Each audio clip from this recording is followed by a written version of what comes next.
As we welcome you into the broadcast booth, hello everybody, alongside Max Schwartzberg and Giovanni Collada, I'm Graham Nash. Well, to find the last time that these two teams played, you've got to go all the way to the beginning of the month of July, which at this point feels like months ago. But Gio, these two teams, both in names on the roster and in style of play, could not look and feel more different. Hello and happy Saturday, everybody, alongside Max Schwartzberg and Giovanni Collada, I'm Graham Nash. Max, over its last 5 games, Hyannis has taken on the 3 best pitching teams in the Cape Cod Baseball League, and as a result, its batting has really taken a dip. So we welcome you into the broadcast booth alongside Giovanni Collada and Max Schwartzberg. I'm Graham Nash. Max, the last time that these two teams faced off, it was a very close 3-1 ball game that Hyannis pulled out, but they were the best batting team in the Cape Cod Baseball League then. They're the best batting team in the Cape Cod Baseball League now, so it's going to come down to the pitching for Cotuit.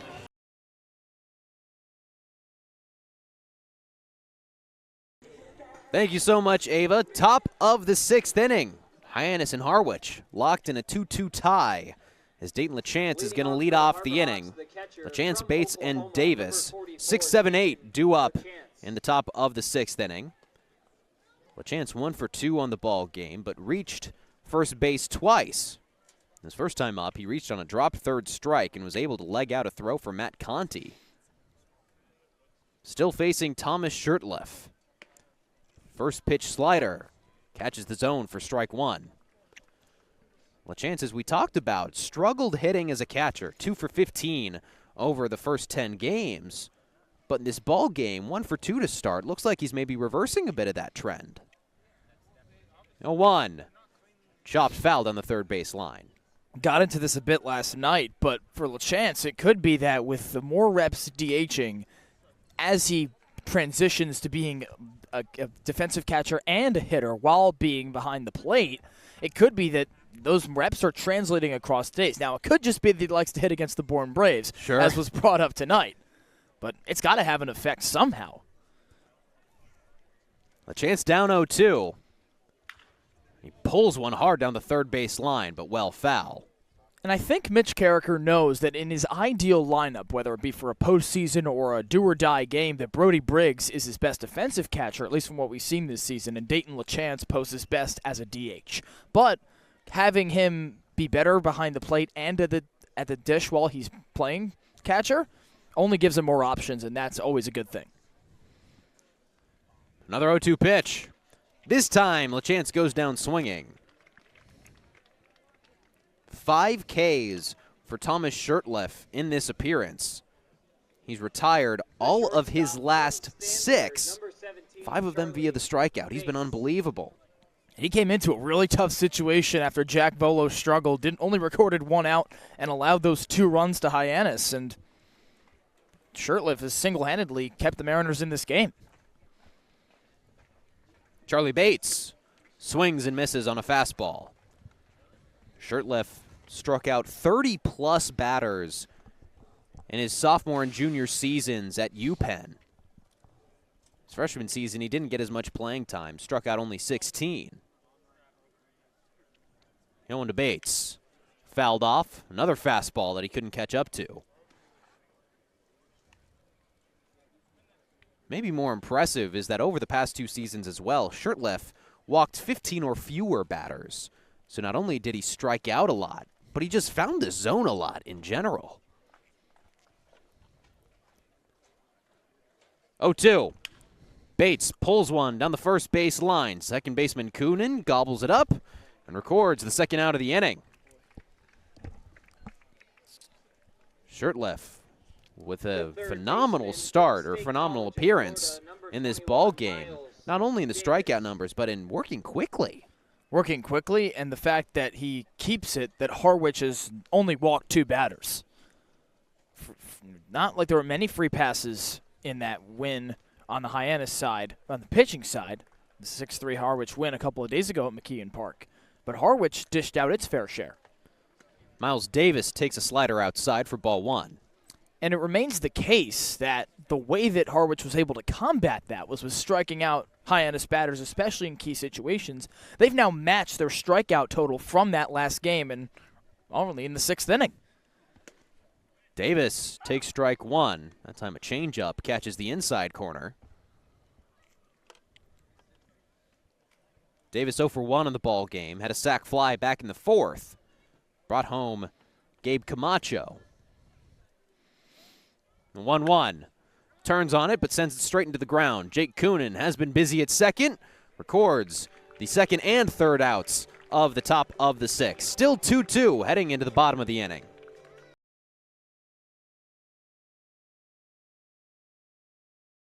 He's going to face Luke Costello, Sebastian Mexico, and Mark Quattroni in this inning.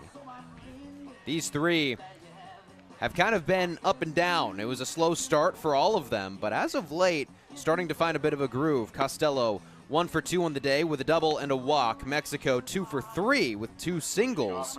And then Quattroni 0 for 3, but he reached first on a fielder's choice. Quattroni really the one of the 3 grouping that's trying to find his way over to first base via a hit.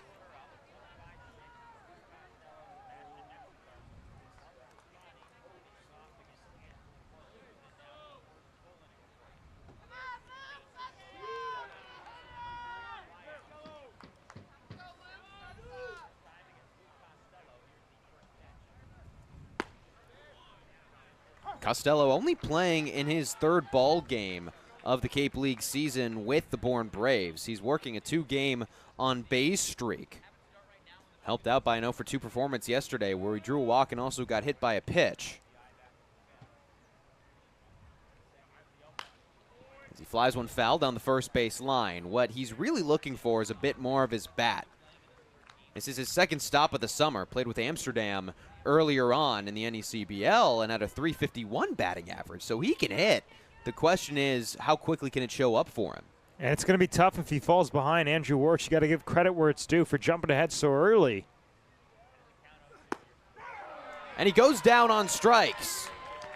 1, 2, 3. Quick work for Andrew Wirtz. Well, look at him go to the fastball. That's pinpoint accuracy, ladies and gentlemen, right where Dayton LaChance wanted it. He's got these hitters on a string. 7th strikeout of the ball game for Hyannis pitching. The Hawks struck out 12 yesterday.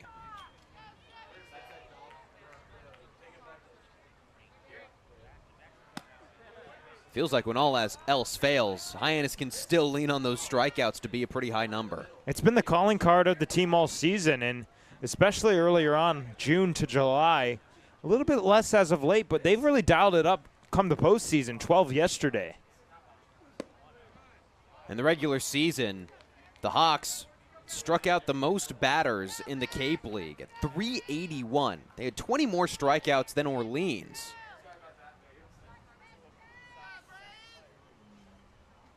Sebastian Mexico flies one foul. Mexico, a guy that's really trying to pump a little bit of juice into this Bourne Braves team. He, as well, is only playing in a single-digit game. This is his 6th of the season.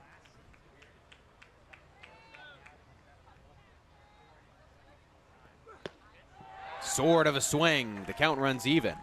Well, he had him guessing right there. One with the fastball, and he was expecting the off-speed because he was so early. And by the time he realized, he had already stopped his swing but went around.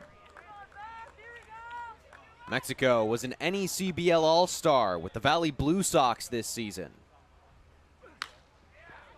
Nails one to center field. Owen Prince a couple steps. 2 out in the inning. And one of the reasons why Andrew Wirtz has been so dominant is because he tries never to let it go to that 3-strike count. When he does, he's able to recover pretty easily. And for Hyannis pitching staff that we talked a lot this summer, 2nd to Bourne for most walks in the Cape League during the regular season, it's so big for them to make these adjustments and come postseason, employ them. Wirtz is going to face Mark Quattroni. He's also done a really good job in this appearance of getting ahead in counts. We haven't seen Wirtz down too often to these hitters. Case in point. Quattroni 0 for 3 with a strikeout, that coming most recently in the 5th inning.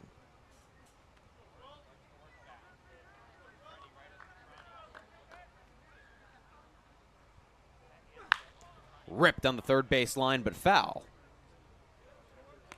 Quattroni did not play in Game 1 of this best-of-3 series. but he's working a 4-game on-base streak. Kind of started to find a bit of momentum with the Bourne Braves towards the end of the regular season.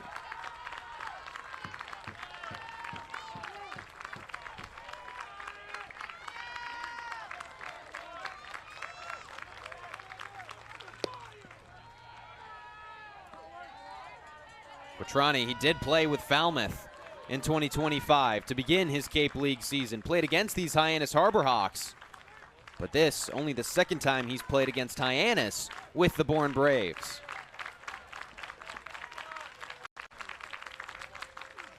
Wirtz rings him up to end the inning. 3 up, 3 down with bookend Ks, and the Hyannis Harbor Hawks hold on to a 1-run lead.